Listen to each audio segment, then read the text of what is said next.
All right, it is the year 2023 is finally up, but yet we can't let y'all go out without checking out these beautiful faces here at the TSK. We're going to go through the top 5, at least in our opinion, of the biggest things that happened in 2023. It's the boys, it's DC, it's Rob, it's Harold. Throw them the too sweet. Show them you love them. Show them this is how we do around here on the YouTube.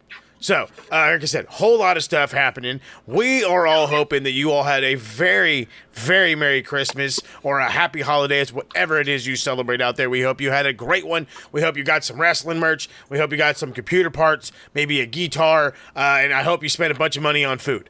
There we go. I think I've covered all the bases. There it is. All right. So let's just get into this. Again, this is the top 5, in our opinion, things that happened in 2023. And unfortunately for those CM Punk haters, kind of right here, kind of not right there, we got to talk about Punk. Let's keep it honest. His return happened not in 2023. It happened about a year or so prior. Injuries ensued, the whole nonsense goes down. There's the all-out, brawl-out, the fallout, whatever you want to call it, the just the utter mayhem that came from it, and then the for whatever happened just to get him out of AEW. The talk about if he's randomly going to come back, and then as he puts it beautifully, and so does WWE with their fucking merch, hell froze over as he went back to WWE, and it looks like they're literally ready to give him the ball like it's the 90s and he's Emmett Smith. Absolutely wild. He did, you all. And we all said, no, he ain't. I think I was one of the only people that... I think I called this back at All Out last year. Like, I think I said he's going to end up back there. Even I thought was like, yeah, I could see it, but no. But, the buyout, that changed everything. That fucking... if Vince were still around, no. Yeah, I mean... he'd be unemployed right now. In reality, and I'll get into them, our number 2 is kind of what leads to this, but this was the biggest. Okay, this was, you took the AEW guy that returned, the guy that wasn't supposed to come back to wrestling, came back to AEW, was made champ, the whole blah, blah, blah. Then again, I had said in the beginning, there was the giant overall fallout where everybody either hated or loved him. And trust me, I was a little bit on the hating side, kind of still am. Still a little bitter, but it is what it is. I'm still bitter that Harry Kane left Spurs. Okay, that's the kind of guy I am. All right, it's the kind of guy I am. But in all, it's just. Are you still bitter that the Chargers lost to the Bills? You know what? You guys survived basically a second string, but I'll get into that in a fucking whole different other show. But the reality is you took and we have to admit it again. Whether you love him, you hate him, you have to admit it. You took a money maker, a money mover, a people grabber, an attention whore, however you want to color him up. You grabbed him, you brought him back to the E, and the guy hasn't wrestled once on television, and yet he's somehow leading both AEW and WWE in merch sales. So, I mean, it's, again, love or hate him, the biggest thing in wrestling is back. It took the whole world by storm. And it raises so many questions. So many questions. I mean, especially leading into 2024, the reality is with CM Punk showing up, then there is the entire, as we like to call it in other sports world, the free agency times. The summer window, if you will, for you soccer fans out there. The overall who's going where because February or January hit and now all these guys are released. All these guys are available. Does this change? Does Punk really change how WWE is going to look at other talent? Yeah, I think so. Absolutely. And I think more so beyond Punk, it also changes even the Hall of Fame. Okay. You have guys who, if you had told me 5 years ago that not only would CM Punk be wrestling again, but he would be a world champion again. He would be back in a WWE ring. He would be wrestling in a WWE ring. I would have I would have thought, no, there's no way. There's no way. No chance. But you look at all the people that were on horrible terms with WWE. Now, maybe with Hall of Fame coming, I mean, my God, Ken Shamrock signed a Legends deal. I mean, yeah, that's huge. They said that was never going to happen. That's huge. Yeah.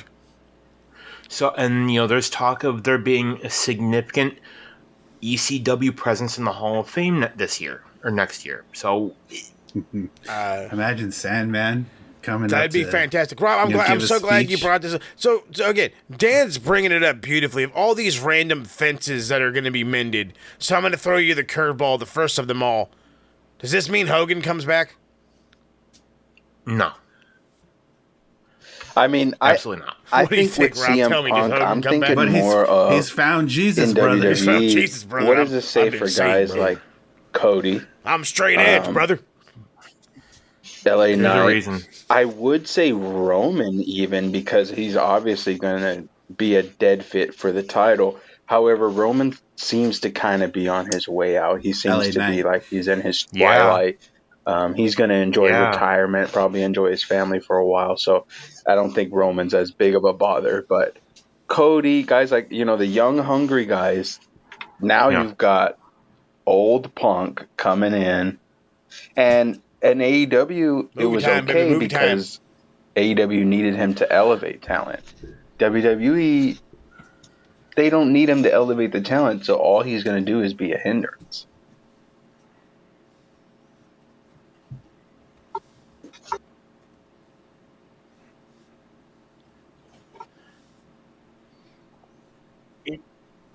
It's Yeah, not. he just pushed a bunch of guys down the card, He really did. and I'm Look, sure from- that's gonna piss a lot of people off. And it will. From a business standpoint, what show is he on? Raw, Raw. Flagship. Who has yet to sign a new TV rights deal? Raw. Raw. We have received word, and we all know that, hey, Warner Would be a Brothers huge- is, talking to WWE about maybe bringing Raw into one of their networks. Do we see Raw possibly moving to TNT, which to me would be fucking wild.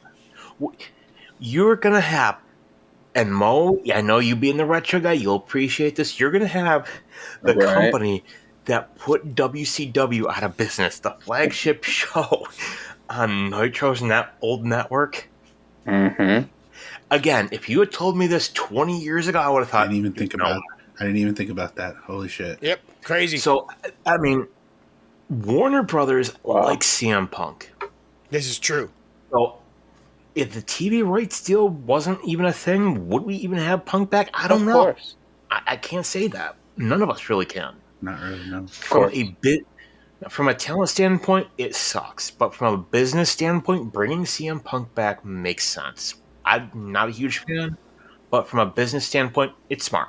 Especially if you're going to go the Warner's route. I mean, let's think about what else Warner Brothers covers, especially on TNT and on TBS. They cover this little thing called Major League Baseball, where he is a well-known diehard Cubs fan and has been there to sing the seventh inning stretch. God only knows what else you could have him do. He could probably commentate a game one time, just to help pitch WWE on TNT. And then you know what else TNT has just recently grabbed a hold of? Hockey. And guess who's the biggest fucking celebrity hockey fan in the world? I don't give a shit who's bigger or who they claim is bigger. I don't know who garners more fucking television time during fucking periods than CM Punk. Nobody does. Not the mascots, not the fans, not the fucking hundreds of thousands of dollars paid announcers. This fucking dork gets more fucking NHL fucking screen time and he never steps foot on the ice. It is a gigantic business deal. And speaking of gigantic business deals, this is a beautiful segue into the next one. WWE got bought out. That was one of the biggest storylines of 2023.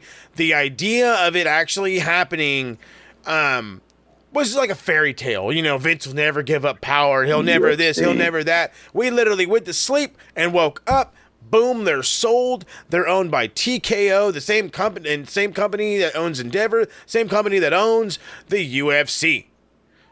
So it is now this giant collaboration. And we used to joke about this. This used to be a joke back in the day, back in actually the TNN days, the Spike TV days, where WWE would hang out and be the catalyst for the UFC to start the Ultimate Fighter and all the other fucking stuff. You swear to God there was going to be that transition.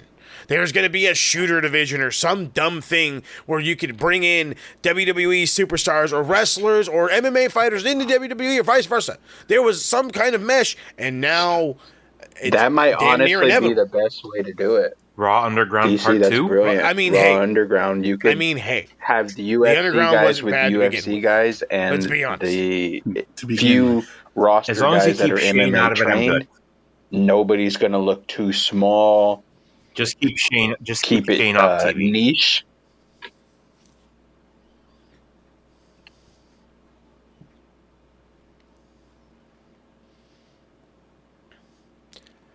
well, not only that, let's spin it in a fun way. Those fighters that are on their way out that have a giant name. Hey, guess what? We're gonna make this look so fucking real that you guys will never have to swing a single, like, you guys are gonna swing, but you're not landing a single punch. Yeah. You're telling an MMA guy the worst amount of work you're gonna do is roll with somebody, and I'm gonna get paid a winner's fee? Sold, Jack. Let's Sold. go. I mean, look at Ronda Rousey. Look how well she did. But we're talking From a financial standpoint. I mean, financial route. absolutely. No, you're Financial. not wrong there. But what I'm more referring to is now you can use this as a platform for other people. You know what I mean? The UFC, every fucking pay-per-view goes up and down the crowd looking for fans. You tag 5 or 6 different WWE superstars. Boom. Well, now I gotta watch Raw. Now I gotta watch SmackDown. Oh, did you guys see fucking Roman Reigns? He's never on fucking SmackDown, but he was at the fucking UFC fight. I gotta go watch SmackDown. Maybe he'll show up. Oh, you fucking heard CM Punk's back? Yeah, well, he sucked in the UFC. Well, he's on Raw now. He's back to wrestling. You know? Just that immediate acknowledgement that coincides with each other, but I'm glossing over the real deal. I'm glossing over what the buyout of TKO, of WWE, I should say, really meant. And that was Vince McMahon going away. Not necessarily out of WWE. I'm sure he's in Gorilla, even though they promise us he's not in Gorilla. But it is almost so well known now that Who let this old man in here? that son of a bitch is back. It's so well known Vince now that McPalpatine. Vince is gone, and Paul Levesque, Triple H, is running the show, and it's damn near undeniably good again. You have your WWE moments, the ones that make you feel bad or make you feel like, why am I watching this shit? And then you have the brilliance. The stuff that we saw in the black and gold NXT days. The stuff that we saw that we liked Attitude Gunther. Era-wise. Gunther, Thank you. Beautiful example. A champion being taken seriously on every fucking show who means something. Good shit. Glorious shit. But I mean, I was rambling, and I gotta ask Harold. I'm gonna direct this to you. Besides the two obvious points, the business aspect and Vince being out, what honestly, do you think has I feel changed like a lot of for WWE is almost as a exactly whole the same with the buyout of TKO? I feel like Triple H is a good student in general.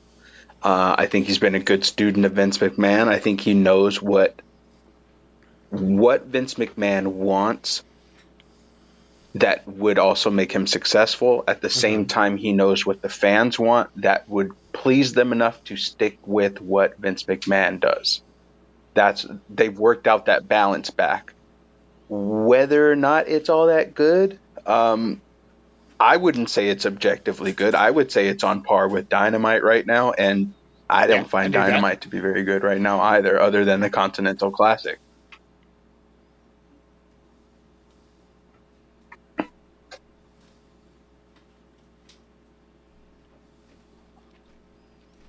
I would I was just gonna ask you, so then that's gonna let me go push this to Rob. With that being said, do you think, and this is one of those things that they talk about in football, do they win or did you let them lose or whatever have you? Is AEW getting worse or did WWE get better? I think it's a little bit of both. I think there's a little bit of both.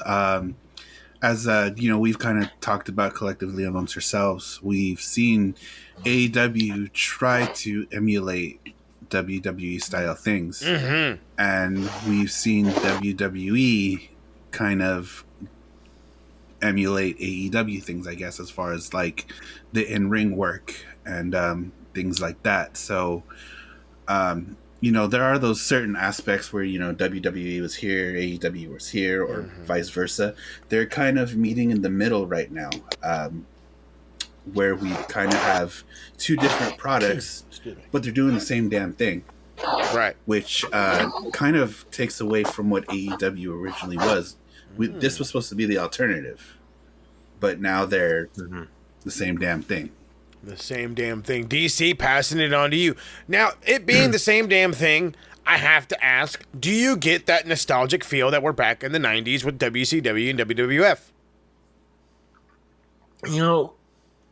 In a sense, yes, but more so to the point that there's more options. There's more options for talent, to where, Edge leaving WWE went to AEW. But now, seeing Punk show up, it was is he going to do it? Is he going to show up now? Is he going to, what's he going to do? Is he going to go back to AEW? Sorry. But now we have more options. It's conceivable that somebody like an MJF could drop the title, on Saturday, show up at the Rumble. It could happen. We don't know. We don't know. You're 100%. And to me, that's the part of wrestling that I find exciting, is not knowing where people are going to turn go up. with Moses' point, or with his question. If you call yourself a wrestling fan, I don't see how you could not enjoy AEW has that. gotten worse in quality, or if it's just WWE stepping up. One thing that could kind of point to maybe it is just WWE stepping up is the success of Wembley and All In. How could AEW do that if they weren't as successful as they've been? And by the looks of things and by all reports, AEW is doing as good as they've always done.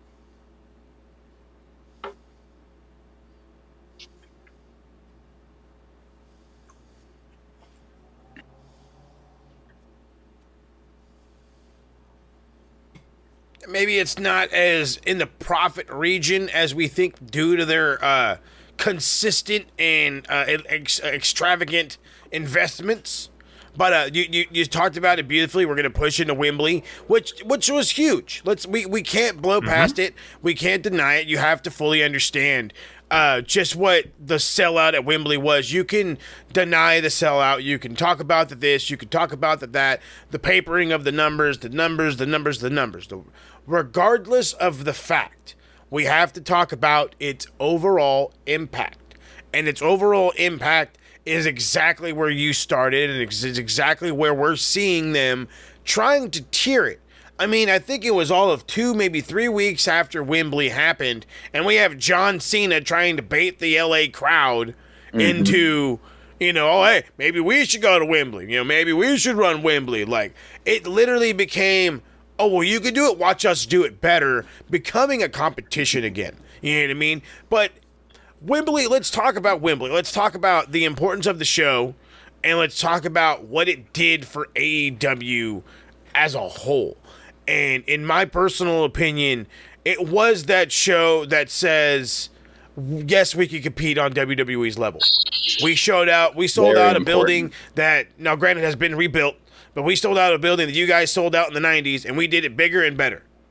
Without a single match announced. Thank you so much. And without it being a giant, one of the big 4 pay-per-views. Let's also remember that part.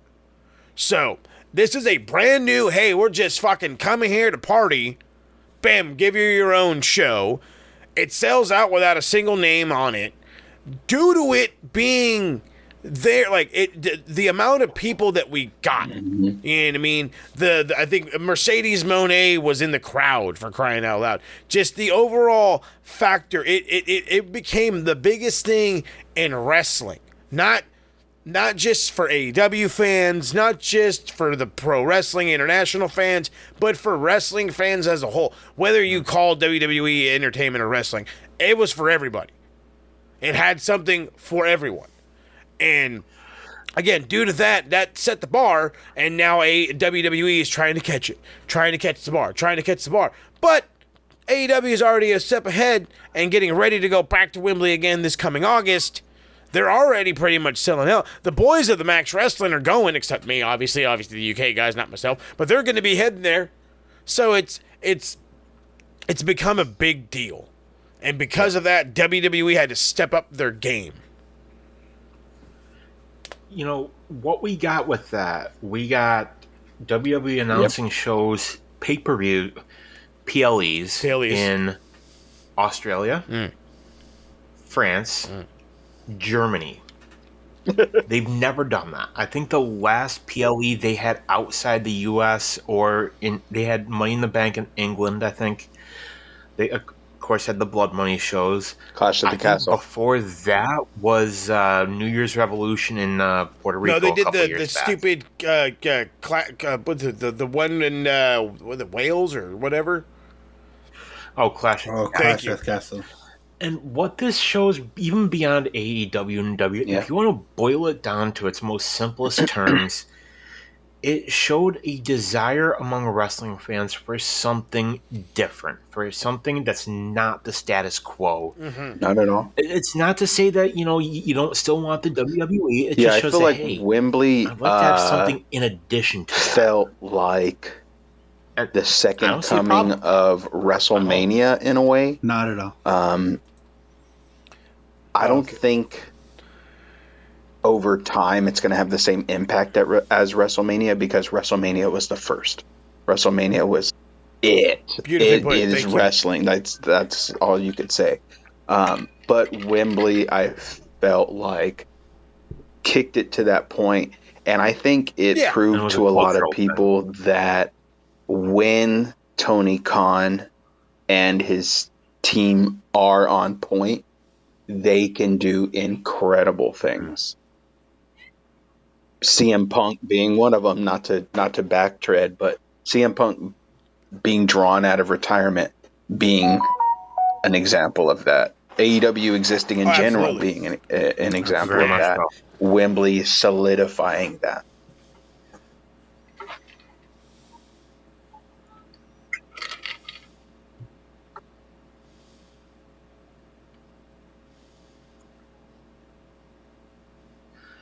Again, it beautifully put. AEW, for those who continuously forget, AEW was created off of a fucking bullshit tweet to Dave Meltzer asking if Ring of Honor could sell out a 10,000-seat arena. Not only did they did that, they did more than that. They went on to, I don't know, do another one for like 12,000. Then they became a television show off of the back of a quote-unquote t-shirt company while investing in mobile games, video games, countless stars to just get guys into the building. Indie star after indie star after indie star after indie star to the point of an overbloated roster. And now we're here almost 5 years later, and people still shit on this company. But again, you talk about it as it felt like a WrestleMania. I will go ahead and call it the reincarnation, the modern day WrestleMania.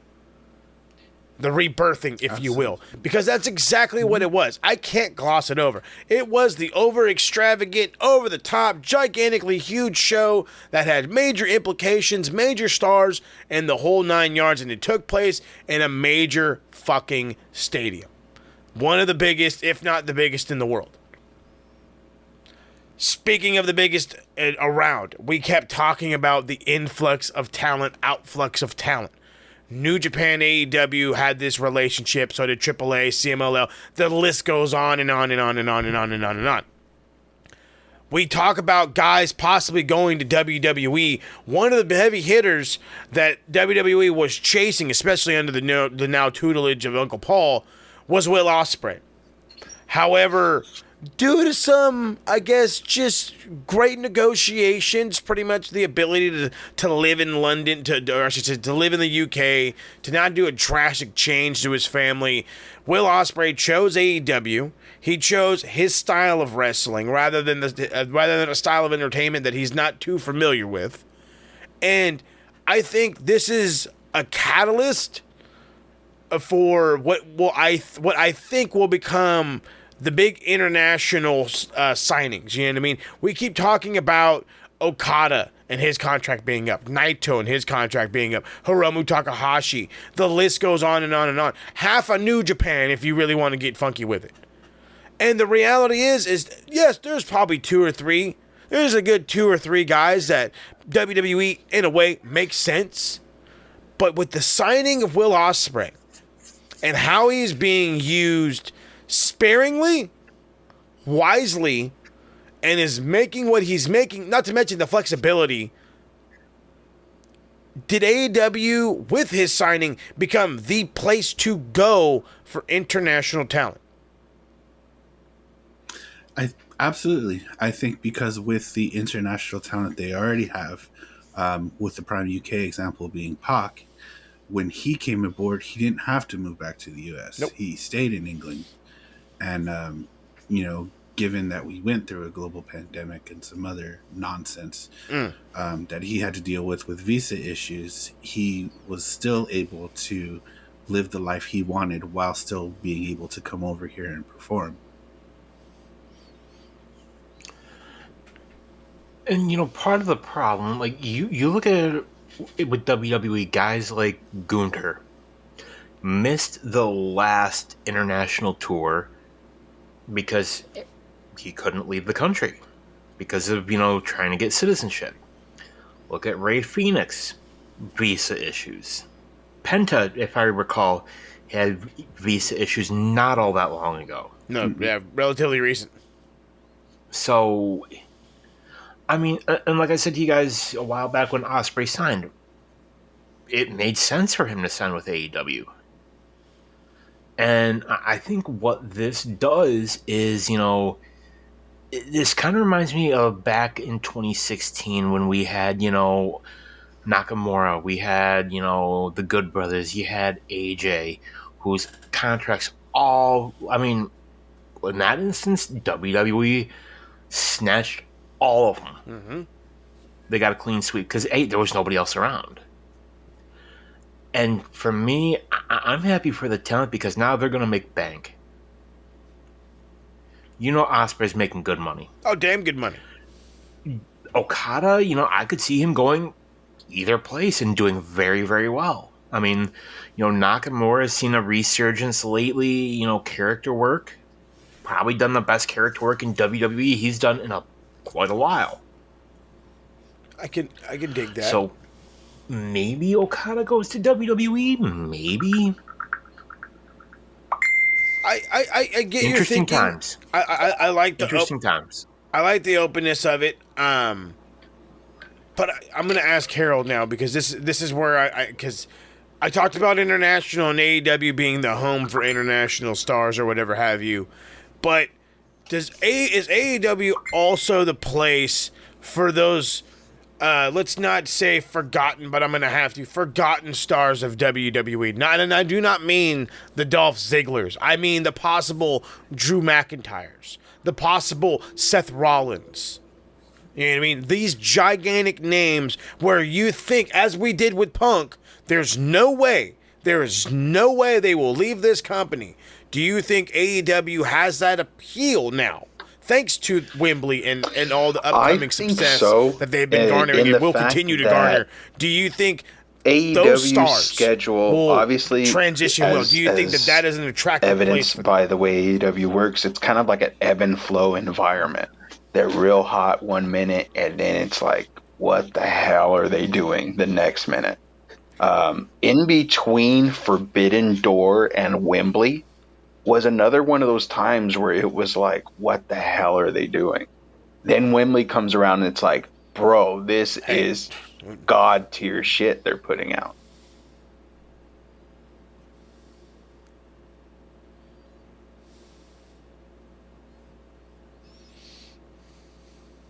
Yeah.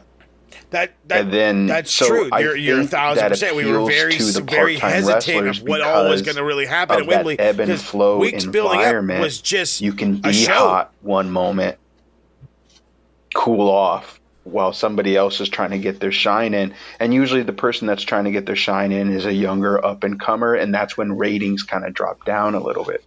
But things like Wembley sustain AEW in those low periods. So I think that does add a bit of job security. So people leaving other companies are looking at it in that way.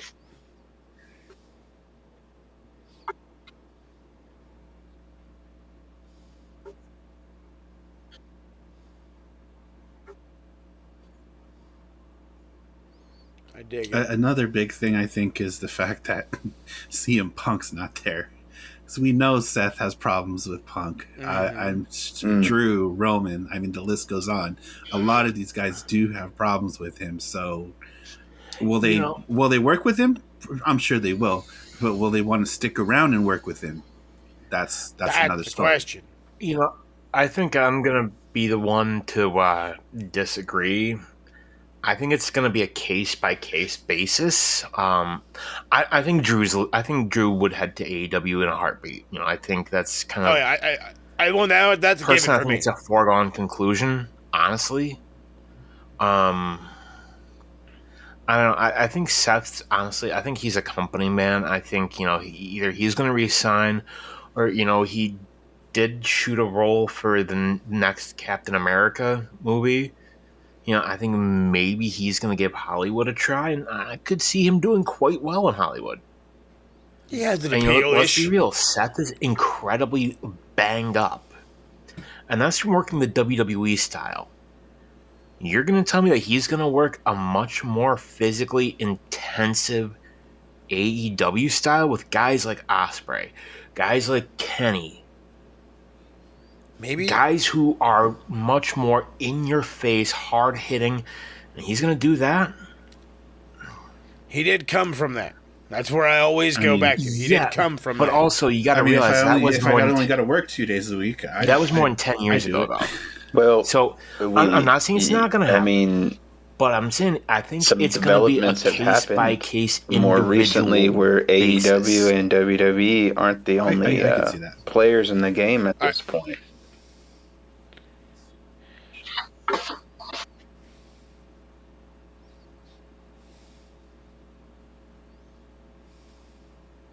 Very true.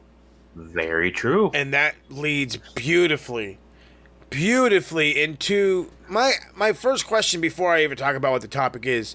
Has North America just become the best wrestling, I guess, continent out there right now? Having the overall overlord, if you will, overseeing overlord of WWE, the strong style, indie friendly AEW, and now the somehow out of nowhere reverting back to TNA and getting bigger TNA.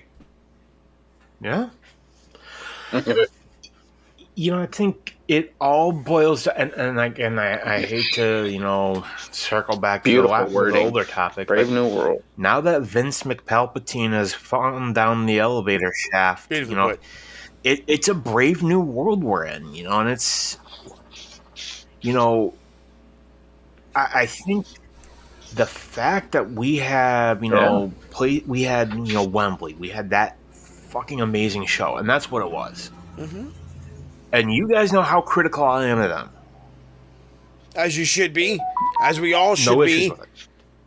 But with TNA coming back, that little vignette they did announcing the return was masterful. Yeah. And I think it's January 13th or 14th? Yeah. Mm-hmm. Honestly, they announced the biggest signing they said in their company history. And there's a litany of names that it could be. I'm excited. So then that's good. That leads me beautifully into my question, where I'm going to ask all three of you guys, and I want an international star, and I want an American star. Name me two guys. One international, one, and again, male or female. One international, one homegrown here in America. That TNA could be talking about. And Harold's already pondering. So I'm gonna start with Rob. Rob just started panicking, so we're gonna go with Rob since he's panicking. It'd be a long shot, but Okada. I keep saying this too, but I keep going back to how they just like treated him like shit, making him like Kato or whatever. It's true, but he's been talking about it a lot in promos. I mean, he's going to be there at the show. Yeah. TNA does offer a similar schedule to AEW, so he does have that going for him.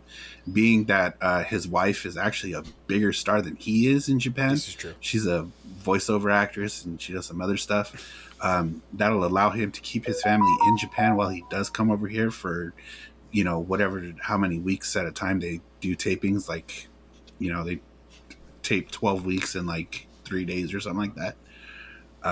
It does give him the opportunity to do that. But as far as somebody from America, I really don't know who it could be. I mean, okay, I could, yeah. The American part is hard. So DC, no? Okay, then if it's so easy, then you start with that. Who would be the American giant name? That's not Hulk Hogan. Biggest name, honestly, Nick Nemeth. Oh God, that's not a big name. Stop it. For TNA, yes, it is. No, stop. Because now you're downgrading him. Because look, they were in the running to sign Mercedes Moné. They brought in Trinity. Like, come on, they're a little better than that. They can't afford Mercedes Moné if the stories are true. I was gonna say, there's not a football club in the world that can afford fucking Mercedes Moné. So realistically, who would I could see Ali. Hey, I think he would be a huge get for TNA. X Division. I think he would put the X Division back on the map. Mm-hmm. International, you know what? You said Okada. I'm gonna say Naito. Every time I turn around, Naito's contract is randomly coming up, so I could totally see him go to, because he actually had a decent run, if I'm not mistaken, in Impact. I think so. Yeah, and all that pondering and DC beat me to it on both of the decisions. I completely agree. I think he could definitely be Nick Nemeth. You say it's not a big enough name. I agree with DC. I think it's big enough for TNA. I think it's a bigger name than Ali. Ali in the long run would probably be a better fit for TNA, but Nick Nemeth I think is going to bring more ratings in general, at least at first. And then Naito, just because not only did he have the better run in TNA, but I feel like his vibe is a little more compatible with TNA. Okada, I still get the AEW vibes. I get that he wants to do the strong style thing. I don't think there's enough of it in TNA for him. Naito, I think, can go and have some fun.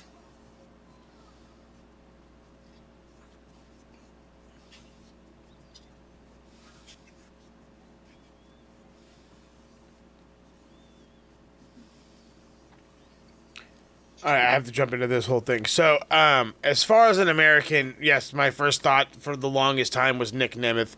I still lean that way. However, again, I know the contract's ending. I know how great he was in Impact. And Drew Galloway reinvented himself up and down fucking the UK and then in Impact. And I really, truly think if he leaves WWE, as much as I think he would do so well in AEW, I really do.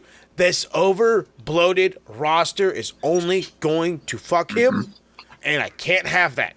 He is too damn good. He's bigger than Nemeth. He's bigger than Ali, both physically and name-wise. So I would lean more Drew Galloway, even though technically he would kind of be international-ish. But I have an international curveball. I'm really not even sure. He's American now. Oh, well, there you go. American enough. I'm going to spin a curveball. I haven't heard of any kind of contract issues or any kind of whatever with him, but of a guy when I turn around and I keep thinking about who could really fit in TNA. And I think of all the heavyweights, and I go down the list of all the heavyweights, and I want to say like a Shingo, and I want to say like maybe even like a Yano. But there's a junior. There's a junior who's technically gifted and who's a little quirky because he likes to carry around a cat. And yes, I'm thinking of Hiromu Tanahashi, and I think he would be fucking tremendous in TNA. He could be that guy that would be your X Division. He could be the little Bobby Lashley.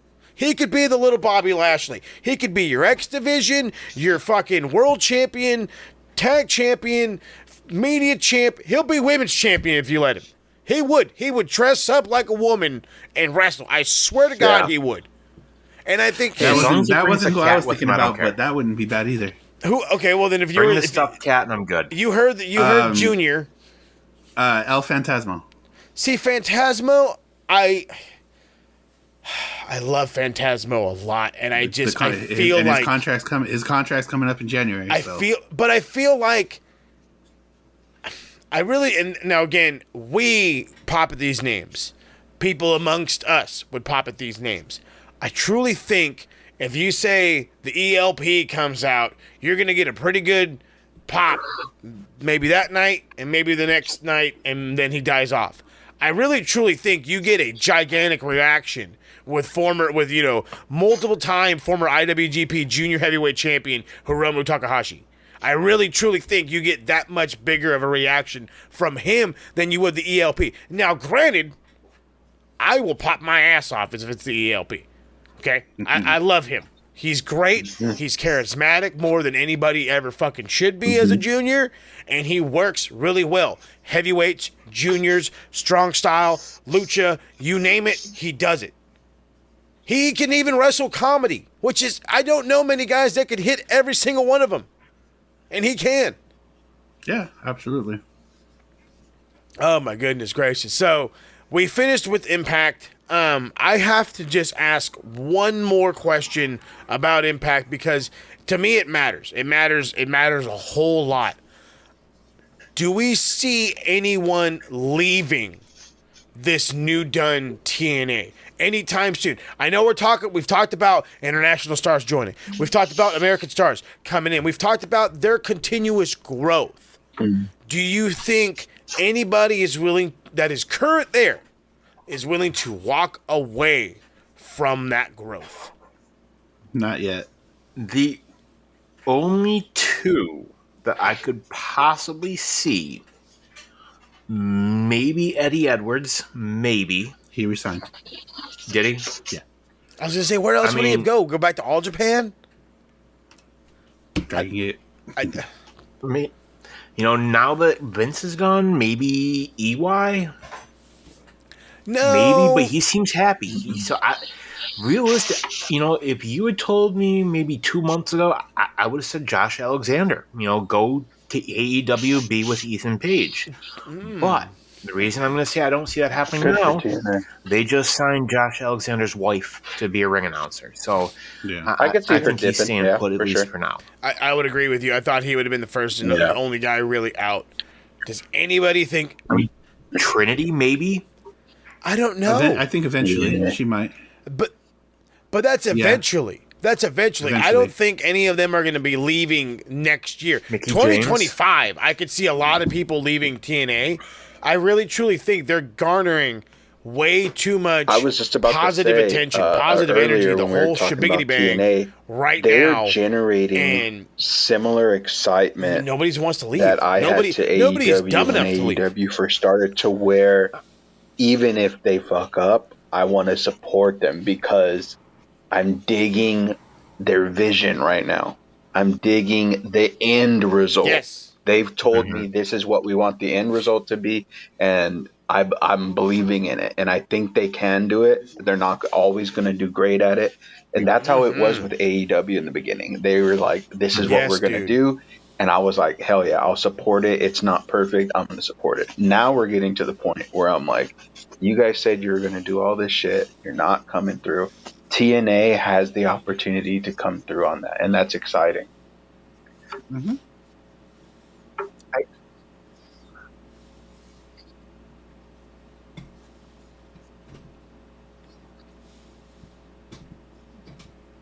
I Fair. think the next year is for TNA is really going to be a tell-all to see what happens, see who goes, who stays.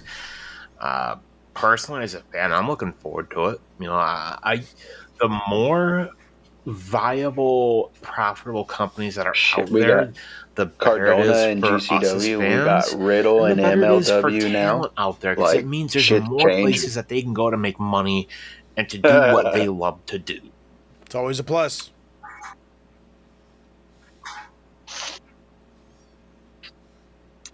And he can stay there. He can stay there. He can stay there.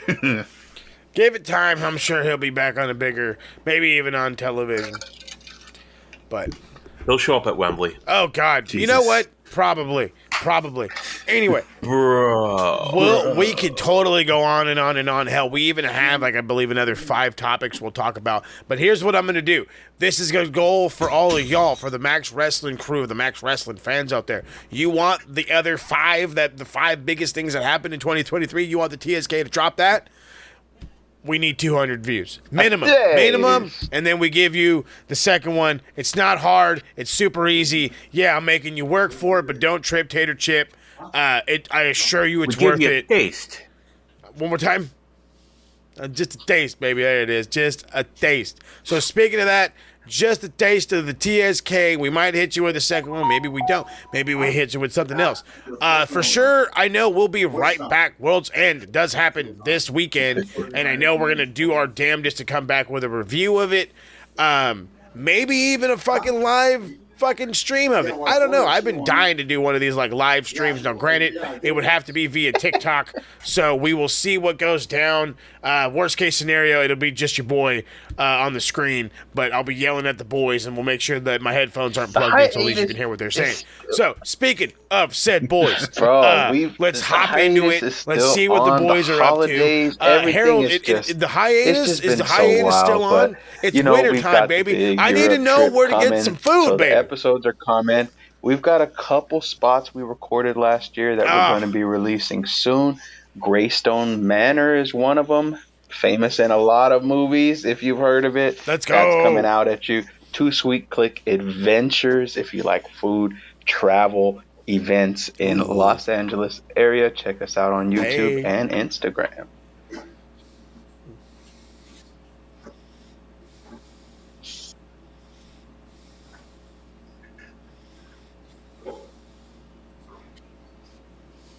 Do them. Check them all out. Links in the description.